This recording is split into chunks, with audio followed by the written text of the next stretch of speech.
Ayman Khan here for Seconds Out with Alex Krassyuk. We just witnessed the workouts. Oleksandr Usyk in buoyant, a party mood, getting the party started. Alex, what do you make of that workout?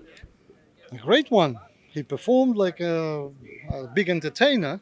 He loves his fans, he respects his fans, and that's why he delivers performance to his fans. So it was a good one.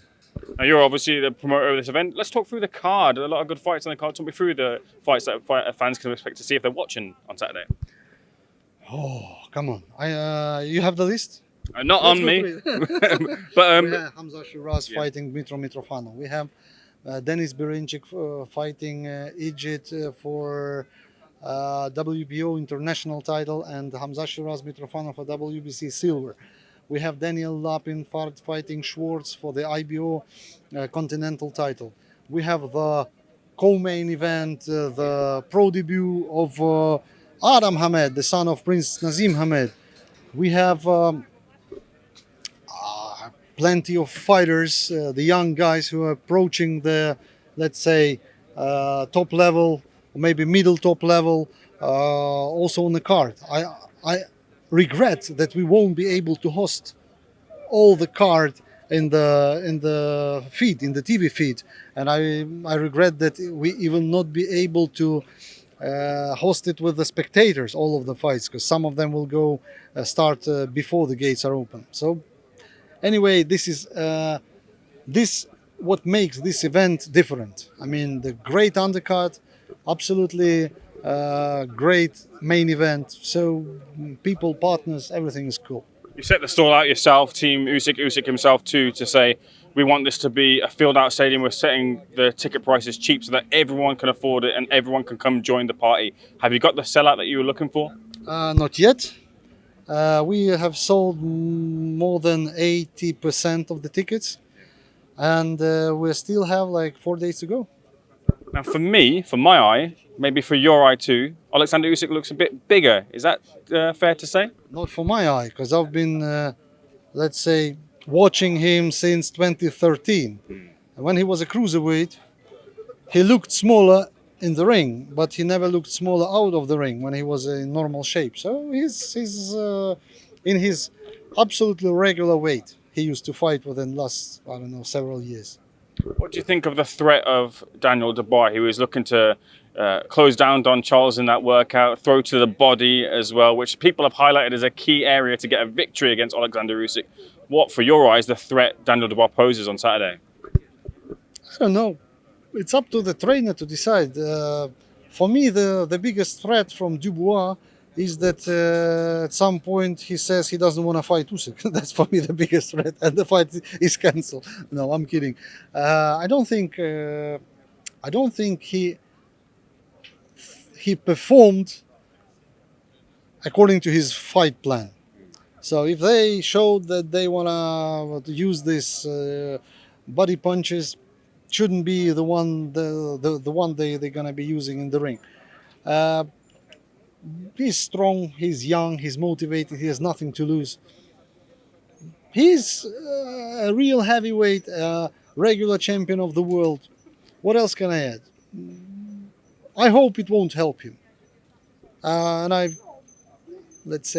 believe it won't help him.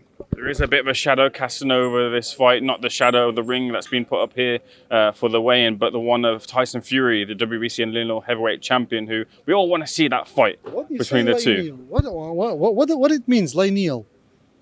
Can someone explain to me? Lineal means a fighter who beat the man to beat the man to claim that status as the true champion. Who did he beat to state that? Klitschko. He beat Klitschko? Yeah. But Joshua also beat Klitschko. Well, yeah, there was obviously the consternation about Tyson Fury retiring, and But I remember Chris Bird also beat Klitschko by injury. I remember Vitaly Klitschko beaten Lennox Lewis, but had to lose due to the cut. Why use this lineal champion? I've been in boxing for a while, but I couldn't understand the real sense why they call him lineal champion. He's the WBC champion, true, respected, but lineal, it's like a nickname. Let's cast that away for the moment. WBC heavyweight champion, we'll go with that. Do you stand confident right now that, sure, He has to get through Dubois this weekend, but the fight will happen. Undisputed will happen this year or early next or at all. It can happen next if Tyson Fury does not shit his pants and gives his consent to fight Usyk for the Undisputed. That's the only obstacle we have. If he starts to invent, let's say when he fights this theater fight, he starts to invent, I need a vacation, I need rest, I need do some business with my family, I need to go through the, let's say, another tune-up fight or whatever, it means it just confirms what we used to know about this fight earlier. But do you think the fight will happen? I really hope. If you ask me, I can promise you, I can give you my word that I will do everything that depends on me to make it happen. Do you think it's more like that Oleksandr Usyk ends up defending his belt against the mandatory challenger Ergovic? Again, remember what where we mentioned the pants. If it's clean, then no. If it's not clean, then we will have to invent something. Would there have to be new negotiating terms to make that fight happen, or would you accept the 30% that was accepted before? We never negotiated 30%. It was just, let's say, his last-minute hope to walk out as the rooster of the situation, but he failed to because Usyk called his bluff, and then he had to invent another way out of the situation, trying to convince everyone that he is the champ. But everyone knows the truth. We don't need to say anything more. Like, if you want to fight, you fight. If you don't want to fight, you try to find the solution, the way out, not how not to fight. That's what we see now. Whatever the fight is, do you expect Oleksandr Usyk to have another fight this year? Again, if the pants are clean, we might fight in December. Okay, moving on, I just want to get your thoughts on a couple of things. I wonder, do you watch Anthony Joshua versus Robert Helenius? A lot of the boxing public say that after the Usyk fight, Usyk helped change Joshua's mentality for the better or for the worse because of what happened in that fight.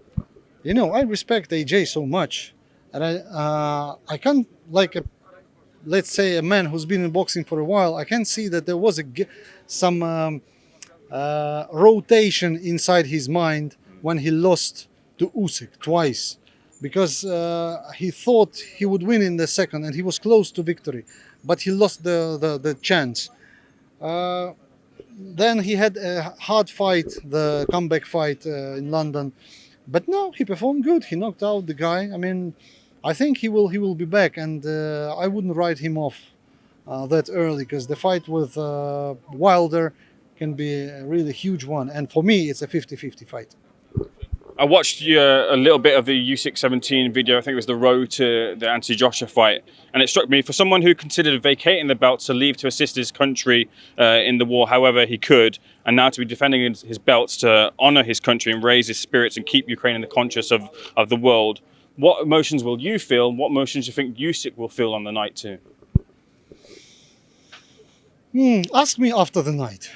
I will tell you exactly what emotions I had, because it depends on many things. What's going to be happening in the ring, what's going to be happening around the ring, because I'm promoting this fight and I'm responsible for everything that's going on inside. So I hope it goes well. I hope fans in attendance going to be satisfied with what they see, what they like. They see and they like what they see. Let's do it later. Alex, a real pleasure. Thanks for speaking to Seconds Out. All the best. Thank you. Cheers. Thank you.